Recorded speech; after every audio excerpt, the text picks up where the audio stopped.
Welcome to Health Oddity, the show that strips away the jargon and hype surrounding all things health and fitness to help you live a long, strong and energetic life. Lining up at the bar this week, here's Peter Lant, Paul Bassett and James St. Pierre.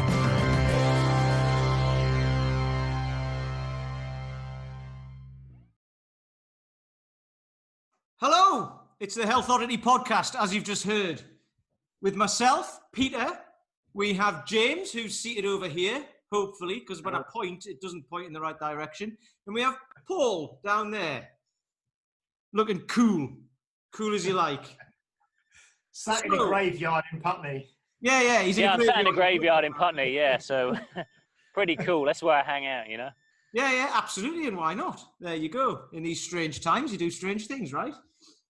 So, as you've heard, this is the podcast that is going to cut through the jargon and the hype surrounding the fitness industry, because at the moment, you know, you can Google anything and you can find the answer you want to find before you've even started. So what we're going to try and help do is guide you through all that to get you to a point where, you know, you've got a little plan on what to do, not necessarily in this first podcast, but across the series of podcasts. And hopefully, you know, we're going to take a kind of slanted view at the fitness industry and hopefully get people on board to come along. You know, we're going to have guests on, you know, and it doesn't have to be people from the fitness industry, just people who want to get on and get their message out about how they look at things, okay? Who look at things differently, like we do, like what we do. So, in this first podcast, rather than an introduction of who we are, where we've come from, what we've been through to get to where we are now, okay? That's kind of great, but everybody does that, right? So, we've been working on our values in our separate businesses. So we all run 3 separate businesses. We've got mine, which is Bath Kettlebell Society, which I'm rebranding. We've got James's, which is Unique Results in Chelmsford, and Paul's is Hounds of Health in Putney.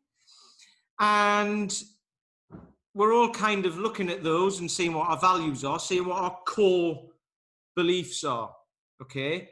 And we're all of a similar age. We all train.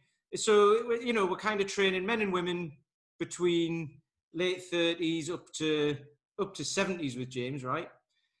So it's quite a big demographic, that. However, once you get to that sort of age, I would say you start thinking about your core beliefs more. That's why we're here, right?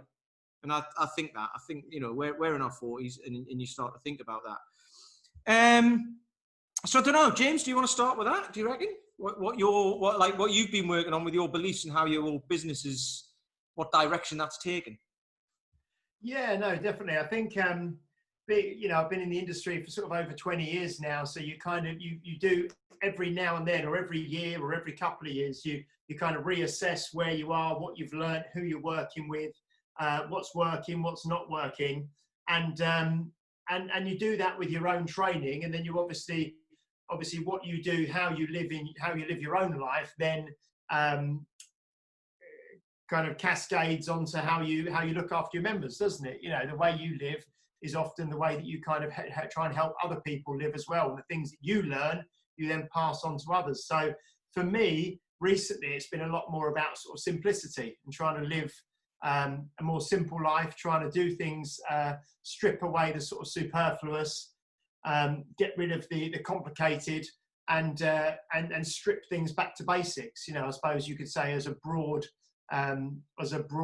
theme, if you like, at the moment. So my values that I've been working on are love, strength, and responsibility. So 3 sort of words that you can, you know, everyone, if I say those to each person, they'll get something different from them. But for me, you know, love is approaching each day with care, with love, with gratitude, trying to make the most out of every day, trying to spend time with people I love, and trying to put across my love for health and fitness and moving and movement to my members. You know, strength is about doing what's right, even when it's difficult, whether that be physical strength, you know, the physical act of lifting something or doing something that's difficult and overcoming.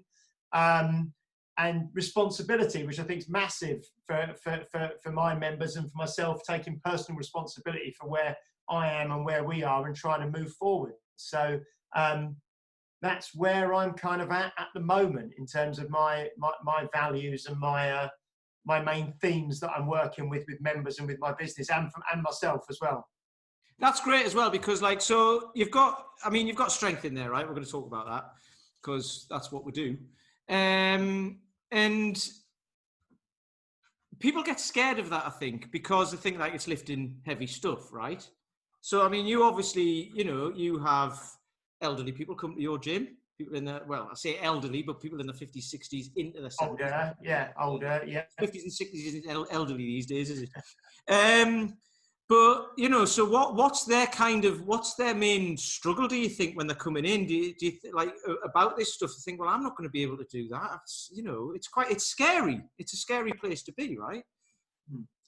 I think there's one lady in particular who I trained, who's not elderly, she's in her 50s, but she was very, very nervous of lifting anything heavy and strength training, like you say. And I think the main thing people are nervous of is not doing themselves damage, not hurting themselves is the main thing.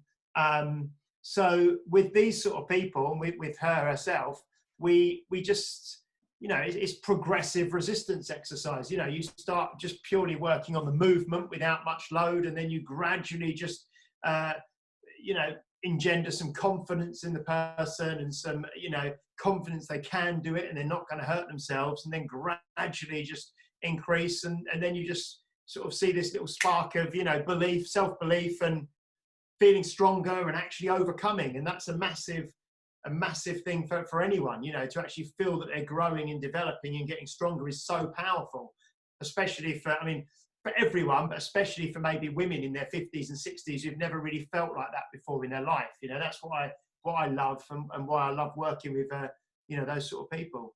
Yeah, and what's great about that is that goes straight into responsibility then, because once they've been coming for a while, they'll then come in, and you're not going, use this weight, by the way. They'll go, no, I'm going to use, this is how I feel today, I'm going to use this one. Or I'm feeling good today, I'm going to use this one, or I want to challenge myself today, I'm going to try something a bit heavier or whatever. So it's that's what I like about that. I was talking to Pom, who we know, about that yesterday, and it's about taking responsibility for yourself, because ultimately you're going to need help to get started, but you don't, that help is going to be finite until you can take responsibility for yourself, because you don't need help all the way through. You can get to a certain point and then you can be like, right, what do I want to do next? And you might need help with that from us. You might not, but that's up to the individual, isn't it? Because that's the problem with some of this stuff. It can get quite dogmatic, can't it? It's like, here's what you should do. Do this and only this, and that's it, and you'll get what you want. And if people say, well, I don't want that, it's like, right, okay. Whereas at least I think this is the way I'm trying to go, and at least with what you guys do as well, is like, just come in, tell us what you want, and we'll try and work around that. And if that's not us, if someone comes in and says, I want to be a bodybuilder, you go, right, I'll go and find someone who will help you do that, because that's not us, right? So what about you, Paul? Yeah, so I suppose I come at it from a person who's been frustrated a lot throughout his life about a variety of different things. Particularly, I've always come from I've always wanted to be physical, but never really trusted my body. And I always felt it was letting me down. And I was a bit fed up of being a victim to what I thought was kind of like predetermined biology, predetermined, results that I would never be able to achieve what I wanted. And I got frustrated. And that means that I started to seek out solutions to that. And it's kind of what I built the framework around my business is that no one comes to me as a lost case. There's always an opportunity to add value to that individual. And it's not just about problem solving, because we can all provide solutions, but it's about understanding the individual and understanding them from what they're going through, because they may have personal limitations based on on their mindset. They may have limitations in their time. They may have limitations socially. They may have limitations physically, but those things shouldn't define them. And I was defining myself by what I couldn't do for pretty much most of my probably first 30 years of my life. But I was also fascinated by what other people could do. You know, I used to push trolleys around Sainsbury's when I was a teenager. And I do that for about 9 hours, you know, because they didn't trust me on the tills. I don't know why. Seeing as I'm a customer-focused person now, they don't trust me on the tills. Maybe it's because I was a goth at the time. So maybe that's it. But I went for a job at Iceland when I was like 16 and I got turned down. Yeah. I didn't even get an interview. I mean, come on. Iceland. What did they? I mean, they lost. They lost you. I mean, and that's their fault. That's their fault. It's short-termism. But anyway, I was pushing trolleys around. I kept thinking about what it would be to be like Spider-Man and jumping over things and stuff like that, you know? And I was totally interested in like what it would be to have physical freedom, because so many of us are locked in our bodies and we've locked down that potential. And it's not that we can achieve everything, you know, we're not going to be superheroes, but we can be better versions of ourselves. And that journey from dependence to independence, you know, to interdependence is kind of what excites me. Personal development of an individual, and I'm happy to act as a guide for anyone. I learn as much from my clients as I learn from people who teach me, and that's what excites me on a daily basis, really. I love that, because I was with the coach who's taken me through my kind of rebranding and everything. We talked about exactly that yesterday, and that was the thing to come up with, and it was self-imprisonment was the thing I came up with. So that, like we were talking about the values, right? And I was never strong. I'm pretty strong now, right? Not the strongest, but not as weak as I used to be. But strength isn't even one of my values at the moment. It might become one in the future, but it's kind of in there. But that's something that you can just work on, right? But because my values came through as humility, curiosity, and integrity. So if you've got the humility to know that you're going to have to be a beginner at something and you're not going to be very good, and it's fine. And most people don't like that, because they're like, I want this, and they see that, and then they go, but how do you get to that? And it's like, well, you start here. And they go, but I don't want that. I want it now. And that comes from you know, the way everything is now, everything's available like that, except for anything physical to do with your body isn't. You've got to work at it, because you've worked at it for 30 or 40 years to get it to where it is now. So you've got to change that, right? It's going to take a while. So that's why I like that. And then the curiosity is just to be, let's try new things. I don't like that. Okay, we'll try that. I don't like that. We'll try that. And eventually you'll find something that you do. Okay. And then the integrity side of it is just to do it. Just do it. Even when no one's looking, just do it. Carry on doing it. And it doesn't matter. And eventually you'll get the thing. I think I've defined my career by being the beginner all the time. Yeah. You know, I put myself in situations in which I am a novice. And I would not call myself an expert in anything particularly. Nah. You know, but I am a generalist. But actually from that you can experience a lot of things, and you can have insight into a lot of people's backgrounds, behaviors, challenges, things like that, which does allow me to be specialist in those kind of people. So I'm a generalist in many approaches. I spend a lot of time being a novice and a beginner, but it does allow me to pull from those things, because most people are not one thing. You know, We're not developing just one skill trait. We're not just developing strength. Strength is kind of easy in a way. It's the things that you have to get to in order to put that traction down. You know, if you're not consistent, if you're not eating well, you know, if you're not focused mentally, then you're never going to develop the traits you want. And it doesn't matter what system you use to achieve those things.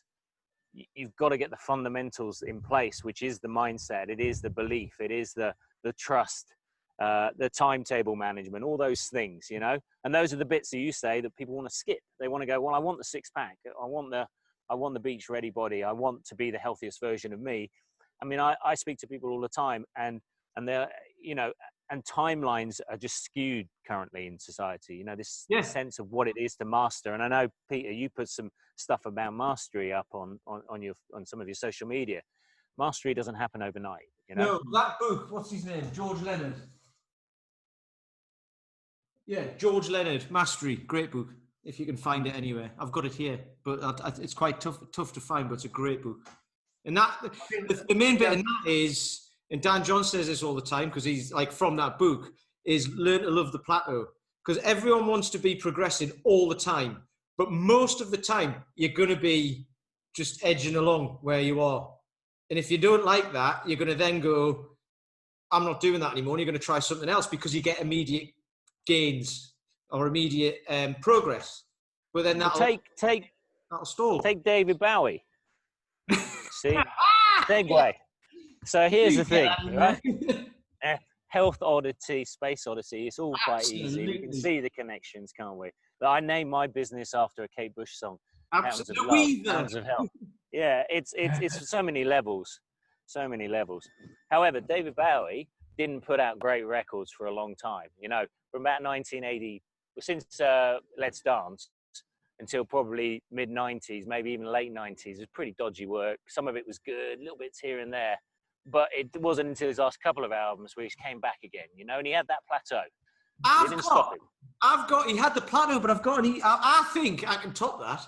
And this goes with the logo. So if you've not seen the logo, it's an avocado on a what's it called? A podcast microphone stand with a flash across it, which is Ziggy Stardust. But it's called Health Oddity, right? Space Oddity came out, 1968, something like that? 69. When was his next hit after that? It wasn't until Ziggy Stardust. Exactly. It wasn't until 72, 73, something like that. So there was like 4 or 5 years from one. And even before that, there was 5 years. Yeah, from one hit. It was a big hit as well, wasn't it? But then nothing. Just nothing. And then listen to The Laughing Gnome, which came out like in 1966. You listen to Laughing Gnome and you'll know that David Bowie was not at the height of his powers when he wrote that song. Yeah, it's mad, isn't it? But then what did he do? He went off and he learned he loved Lou Reed, didn't he? And Velvet Underground, and he loved, what was the name of the mime artist he went to? Oh God, yeah. And he went and just looked around. So this is what we were talking about. You might like this, you might like that, or you might not. But if you look around, you're curious, you start to build a picture, like you said, and you become a generalist in quite a lot of things, which makes you more curious and want to learn more things, right?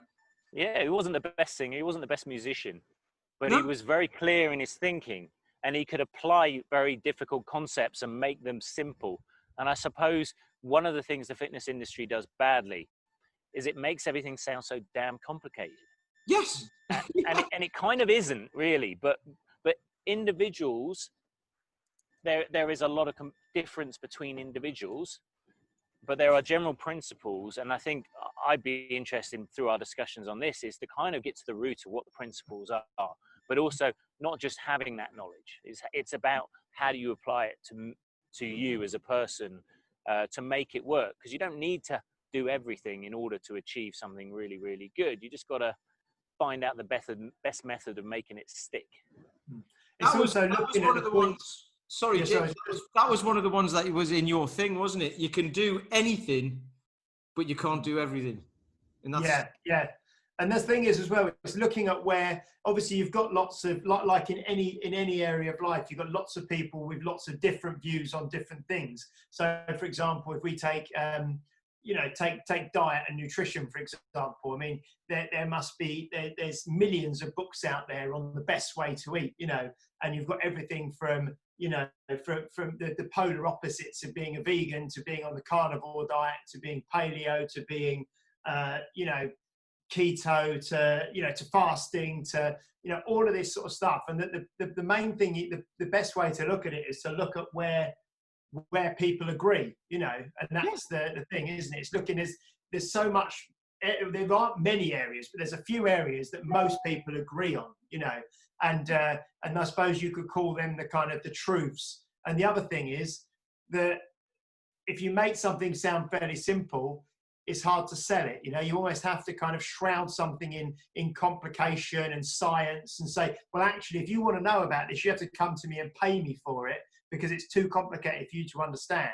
So I see what we're going to try and do on this is really to simplify things into the way that the way we talk about it if we were talking to our mates down the pub, Absolutely. and simplify things down to that level, Every week, I talk to my guys, my online guys, mainly, not the guys in person, because we just talk all the time anyway. But every week they check in, and I'm like, "What was your biggest win this week?" And sometimes I say I didn't have any, and I'm like, "That's rubbish." Everything, everyone's got because they always come up to you and say, "I've been bad. I've done this. I've done that wrong. Yeah. I haven't done this. I had one haven't done that." lady who said something once, and she said, "Oh, and I did this as well." And that's another thing that added to my list of failures. I was like, "You're meant to be making a list of wins. If you're making a list of failures, you've already stop doing that and make a list of wins. 3 a day. It doesn't matter what it is. I got up and I didn't feel tired. Woohoo! Brilliant when you feel tired all the time, right? Something like that. Then the next thing I say is, what's the one thing you need to do next week? So if you have a win, you say, this is my win. This is why it was good. And then you go, right, how are you going to keep that going? Because people will go, I've done that. And then they'll just move on. And it's like, no, how are you going to make that? How are you going to incorporate that into your lifestyle? That one thing. And then once you've got that, you just go on to the next thing. And then just go, well, that one thing. And then all of a sudden, you've built up this massive program yourself from those principles without even having to look anything up. And I was laughing earlier because James was trying to think of examples of diets. I've tried to do this, and when honestly, I could see in your head you were like, I shouldn't have gone down this wormhole because it's just impossible. It's a horrible subject to talk about because there's so much, and people have got so much ingrained in them. Even stuff like fat is bad for you from the 80s. Is still there in people. Well, you used the word dogma earlier, didn't you? Like where they say, don't they, that diets, people are it's almost like a religion, isn't it? If you start, you start talking to someone about the way they eat or what they should eat or what they shouldn't eat, people will defend it as passionately as they will defend, their religion in some cases. It's because people have got so much emotion and so much.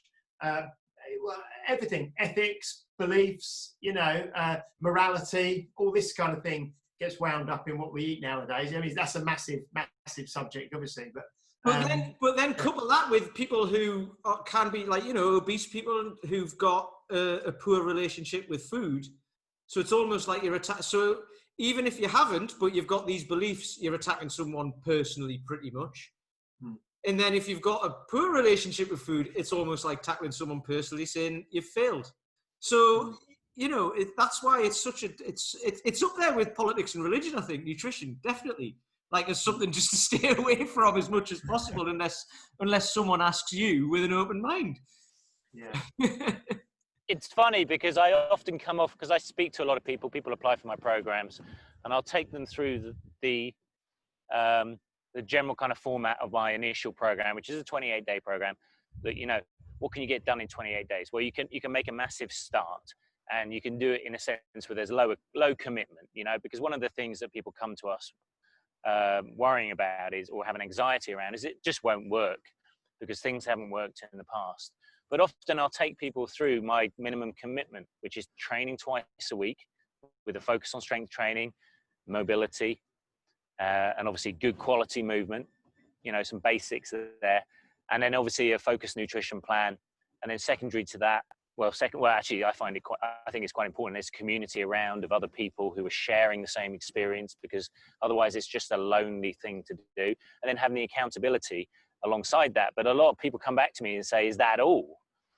And I'll say, well, but it's going to get you where you want to go. And it's going to require much less time commitment. You're going to have support.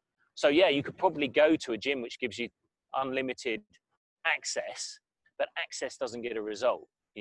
Action does. And so essentially when you try and work with the right kind of people, you're basically buying into someone who's going to help you act and take control, because otherwise it won't just happen.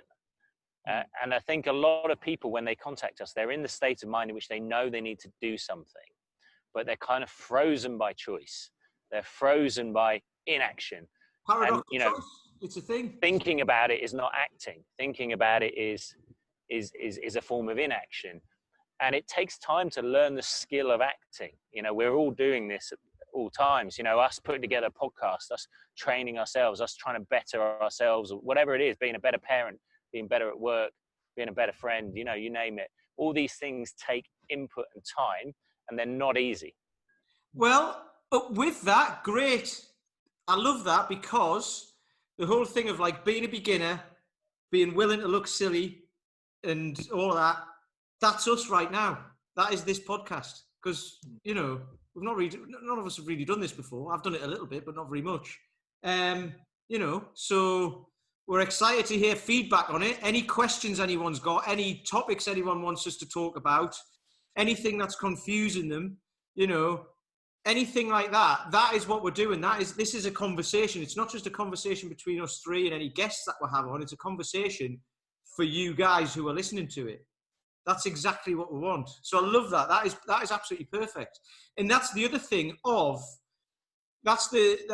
this comes with those values type thing of like, you can get someone who might go, right, I've got these programs. This is what I do, but I've got these programs, so you can do this. Whereas I think we do what we expect of our clients, our students. We're like, no, I'm a beginner in lots of things, always, constantly. We're constantly learning.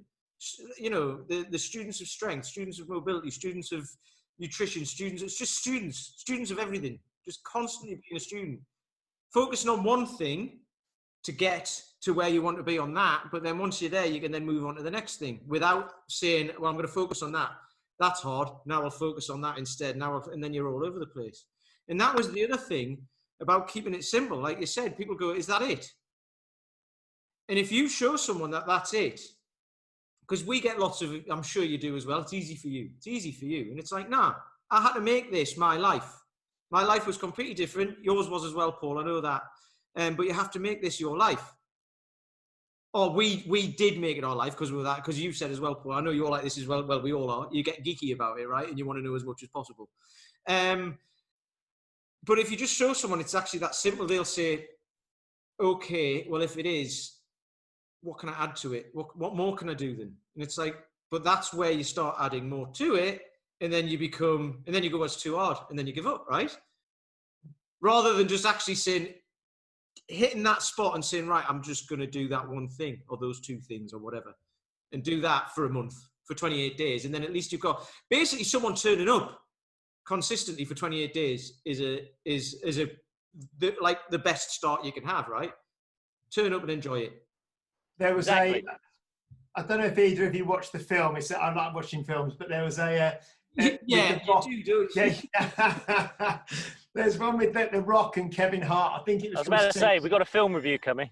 Yeah, no, nearly. It's called Central Intelligence. Yes. And it's a stupid, And The Rock at school was like overweight and he was bullied and all the rest of it. And then Kevin Hart bumps into him sort of 20 years later in a bar.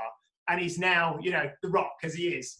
And then he says, Christ, he goes, what did you do? And he goes, it's very simple. He goes, I just worked out and ate well. And he goes, is that it? There must be more to it. He goes, every day for the last 20 years. Yeah. He goes, I did just one thing. And he goes, what is it? And that's one of mine as well. Consistency beats intensity, And like you said, Paul, you just have to do, it doesn't have to be complicated. It doesn't have to be difficult. And it's not complicated. It's not difficult. But it's about being consistent, And that is, It's tough, though. I mean, the one of the big challenges, and I understand it, I really do understand it, is that fitness industry is entertainment in many ways, because it is leisure time, and with that is an expectation of being entertaining and theatre, and that needs to be separated from actually what gets you healthy, because sometimes my workouts are not entertaining in any way. They have an entertainment value occasionally, and I do have to, I'm sure you guys do as well, that the exercises that will give the quickest route to success aren't always the ones that keep people engaged. And that's why that simple kind of statement from The Rock resonates really, because it is, well, what do you do? Well, I just eat well and I trained. You know, he wasn't doing kayaking, then he was doing running, then he was doing weightlifting, then he was doing dance, and then he was doing this and doing that. In order to get his physique, he had to be extremely focused. And that's a difficult thing to convey. You know, it is a difficult thing to convey, to try and keep people for long periods of time to get the results they actually want, to make them stick. But at the same time, stimulating the mind so that they understand the journey rather than just purely the entertainment value of exercise, in inverted commas. That can also be. And I find just, sorry, carry on, James. Carry on. No. I'm going to say, and I also find that people, the actual training, the exercise that you do, really, it sort of opens doors to other things in your life that you can then go out and, like you say, maybe enjoy more, because we do, you know, like an annual sort of skiing and snowboarding holiday and walking weekends and trips and things like that. And if you're, you know, if you've got a base level of fitness and health and strength and energy, you can go and enjoy all this other stuff that maybe you weren't able to do previously, you know. So I think that the actual exercise itself, it may be, you know, swinging kettlebells and squats and doing some loaded carries and some simple stuff, then allows you to kind of almost unlock the kind of all the kind of the fun stuff of life that you can then go and do with the new abilities that you have. So it's not always the kind of, have we lost? Yeah, you'll come back hopefully. You know, you kind of unlock all the fun stuff. I found that with many of our members, you know, they would go on holiday and avoid doing certain things because they didn't have the confidence that they could do it. And then when they're fitter and healthier and stronger, they can go away and fully immerse themselves and just jump in and enjoy everything that life has to offer, because they're not nervous of their body and their health holding them back, you know. I had that exact conversation a couple of weeks ago with Pom, and I think about this a lot, because, you know, I post stuff on Instagram and what have you of me going out for walks, and I go walk like all the hills in Bath and everything, especially during lockdown because we haven't been able to go anywhere else. But, you know, like when I was in Snowdonia and you know, we lived an hour away from the Brecons. So just going walking around all those hills, it's amazing, right? It's hard, and it's hard work, right? And I think there's people missing out on this stuff. They want to do it. Right, you should be coming back in. But there's people who actually want to do it, you know. And one of my guys keeps saying, he's like, "Oh, I love the look of that. It's great." And it's like, well, keep doing the thing, and then you can just do a little bit more and more and more, and then you can eventually get to being able to do that, because some people can't. And that puts them in kind of the frame of mind as well, or the mindset, like, it's too tough for me. So when people are saying, where all go out with the hills, or you come, and they'll go, I'll just see you in the pub later on, or something like that. And then, like you say, they miss out on certain activities. And then what Paul said about, you know, I don't know, going running, kayaking, whatever, there's not wrong with doing all that. But what I see is people who come to me and say, it's starting to get tougher. It's starting to get hard. I want to do it more, but the more I do it, the less I'm able to do it because it hurts or whatever, because I'm getting old. That's what you get, right? And then it's like, right, have you ever done any strength training? Have you ever done any mobility? Well, not really. So what happens if you stop, or the thing that you're doing that you enjoy, if you do a little bit less of that and then do a bit of this, it'll enable you to do more of that. And that's a massive struggle for some people. Because they're like, no, I just want to do that forevermore. And it's like, you can probably do it for another 2 or 3 years and then you'll have to give up totally. Or you can cut it back for a year and then at least you might get another 10 years out of it. So this is the thing about trying to cut through all the jargon and everything. It's like, it's not about entertainment. It's just about, what do you want? Let's get you that. That's it. Yeah.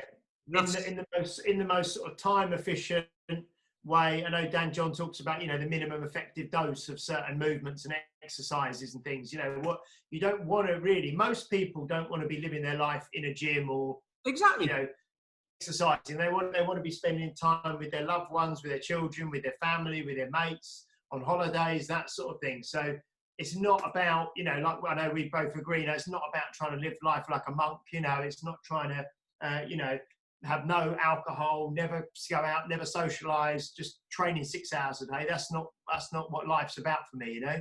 Yeah. Yeah. What's going on with Paul then? Where's he gone? Well, he's in the graveyard, isn't he? He's obviously been attacked. There he is. He's back.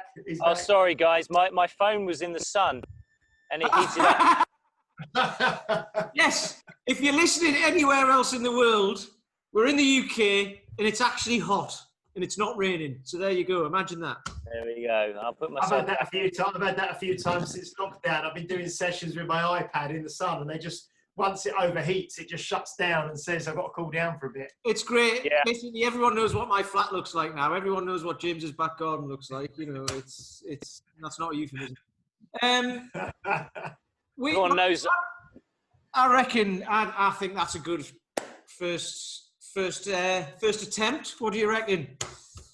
Yes. Apologies for the technical difficulties. Hopefully, for next week I'll be in the studio and there'll be no issues. In the studio, you make it sound like we're you know, like a proper. Well, you know, no expense spared. My garage used to be a music studio for one of the there's a guy who used to be the lead singer in Wire, a 70s punk band, and he turned the garage into a studio. So it was all kind of soundproofed until we turned it into a room. So it was quite good for screaming and shouting and, you know. Excellent. And egg boxes. Yeah. So you started out eating eggs for breakfast early, so that's good. That's a good start. So, Cool. So I think we should finish it there. Any last words, James? No, just looking forward to it. Just if anyone's listening who is involved in, you know, health, fitness, lifestyle, you know, and wants to come on and have a chat with us and sort of chew the fat, as it were, it'd be lovely to hear from you.